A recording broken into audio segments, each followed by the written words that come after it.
Welcome to Kerusi Panas. I'm Bridget Welsh, and this is the second season of this series, Kerusi Panas, that looks at different hot seats across the country during an election. The first was in GE15, thanks to the support of Between the Lines. In this particular season, supported by Malaysiakini, I'm going to look at the different hot seats in the 6 different states, focusing on 2 different seats in every particular state that is being contested, be it from Kelantan, Terengganu, Kedah, Penang, Selangor, or Negeri Sembilan. And I'm going to also draw attention to different sets of issues that help us understand the election and the dynamics that are taking place on the ground. I want to begin the conversation by really challenging the way the election has been perceived so far. The focal point of looking at elections, in particular these 6 state elections, is to see this as a national contest. So what's happening is there's an assessment of the performance of the Anwar government. In fact, the opposition began pushing this months before the campaign, and Anwar government took the bait by making this about him and his leadership. So you see across the country posters of Anwar making this, in a sense, a referendum. And implicitly in the conversations of the referendum are about the legitimacy of the unity government, not just its performance, as well as the standing of the Anwar government, particularly among the Malay community, where they performed relatively poor compared to the other communities in GE15. Behind that are national conversations about the viability of the green wave. I've all along argued that this concept was overinterpreted in understanding voting behavior in GE15. But people are looking to see whether or not, this time around, the Islamist party PAS, working with its partner Bersatu and also Gerakan in Perikatan Nasional, can actually extend their political power. In many ways, this state election will have a measurement of the green wave. When you go to the ground, however, the one issue that is repeatedly focused on is the economy. And it's not a coincidence, just a few days before the election began, in embracing this idea of being a national referendum, the Anwar government laid out its economic strategy, its broad, major key areas, and also introduced some political goodies, which is very typical in Malaysian politics. I would like to suggest, as I start this series, that I think the analysis at the national level, I think, does a disservice to the dynamics that are happening on the ground and the importance of this election. Clearly, one knows that the outcome of the state polls will have an impact at the federal level, but that impact will largely be one that is indirect rather than direct. It will affect the momentum of the different political coalitions. It will impact stability and confidence, particularly in terms of investor confidence. It will also have an impact on the future of particular parties. Of those that I think that are very interesting to watch are what happens to UMNO, the strengthening of PAS, and also the emergence of new parties such as MUDA into the political mix where they're contesting 19 seats alone. These transformations and dynamics at the national level are important, and I think whether or not the result will shape that in very meaningful ways. But this particular series is not about what's happening at the national stage to the same degree. These issues are often discussed, and I would say also overinterpreted. My focus here in this Kerusi Panas is on the issues on the ground, to bring attention to the localities and to the local communities where the contests are taking place. We'll see in the conversations that I have in the next 2 weeks, I aim to capture the variation of experience and the variation of different issues that people are concerned about in their communities. We see different types of experience, different ways of engaging politically, and lots of diversity in terms of political positions. When we understand voting in Malaysia, we need to look at things multidimensionally, to look at the different perspectives, to understand the perspectives from the ground, the everyday. So this series tries to capture that by looking at different seats. We're looking at 12 different seats, 2 from each of the states that are going to polls. I think what's interesting about that is that you'll see the seats that I tried to choose, I was very careful Not only were they kind of statistically very highly competitive seats, but they're also interesting for what they tell us about voting in different localities. And also, importantly, they're not those that are usually in the limelight, not where the big names are contesting, such as Ulu Klang, where Osman is, for example, or Amaruddin in Sungai Tua. So the focal point is not on individuals and the big names, but on some of those names that are very important for people in different localities. These are their representatives, and how the caliber of their performance will matter. Before getting into some of the early analysis, I'd like to sort of give a big shout out and thanks to Between the Lines and to Darshini Kanda for her support in first doing the first series, and to thank those at Malaysiakini for allowing me to do a second season, and particularly my production team, Renegade Radio. They're the ones who make these podcasts into something that is actually very professional. But most of all, I'd like to thank those people I've spoken to on the ground and those I will be speaking to those on the ground during the campaign. This podcast series would not be possible without people sharing their views and sharing their hopes, their dreams, their discontent, their anger with me when we have conversations, when I go to the field. I want to start in this analysis with two major observations that I think tie into the question of why this is not just a referendum nationally. The first is to bring attention to the importance of states and state governments. In the last few years, in the history of Malaysia, state governments have become even more important in shaping the experience of ordinary Malaysians. And when we look at the state elections, there are a number of factors that people have traditionally looked at. The first of which has been personality. And here there's a focal point on the role of leadership. And we see that already of dynamic in the analysis of this particular set of campaigns in the mega polls. The focus on Muhammad Sanusi, Muhammad Noor in Kedah, the continued leadership that is going to polls for Chow Kon Yeow in Penang, the challenging leaderships that face like Amaruddin in Selangor, Amanuddin in Negeri Sembilan, the confidence of Syamsuri in Terengganu, and whether the consistency of Yaakob in Kelantan. The personality and the caliber of their leadership sort of defines these particular states, and it's clearly a factor. We can see on the ground that Sanusi is a highly polarizing figure, nationally and locally, but very popular, especially among his core supporters. We see, for example, in neighboring Penang, that Chow is seen as more of a unifier, a much more soft-spoken individual in terms of his leadership style. Syamsuri is being portrayed in Terengganu as a modernizer, while Yaakob in Kelantan is seen as more of a spiritual, religious figure. The personality is tied into the different campaigns.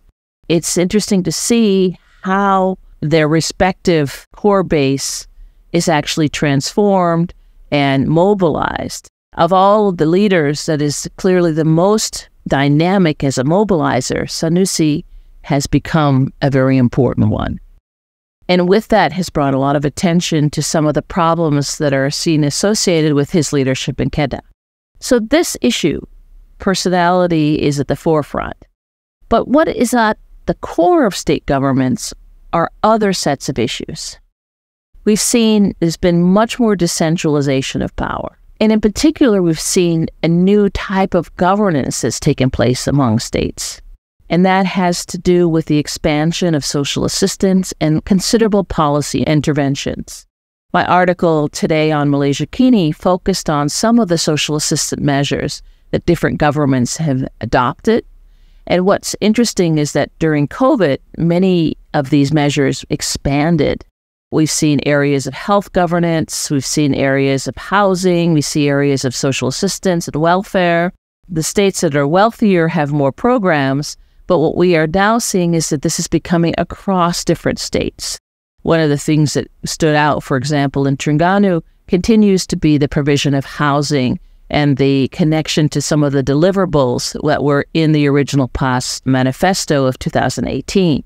And these are reasons why, on the ground, the government at the state level still remains highly popular. So these questions about what the states do and how they engage, even in areas of business, become very important. Another feature of what's happening and what will matter in this election is how the states facilitate economic growth. Leadership is important in attracting investment. It is also important in managing the funds and using them in a particular way. In Kedah, Sanusi has been seen to work closely with particular businesses rather than others. While we see, for example, the importance of leadership in PKR and Pakatan Harapan and Selangor as being a place of attracting investment. Perhaps the place that has had the most investment in the last 5 years has been Negeri Sembilan compared to where it was in terms of its growth and projections, where we've seen some transformations of the economy in this area.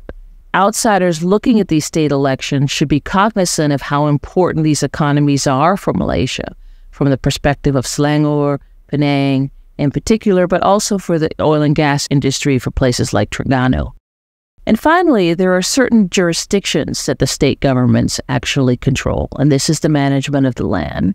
And this is where issues of the environment are very, very important. Landslides, floods.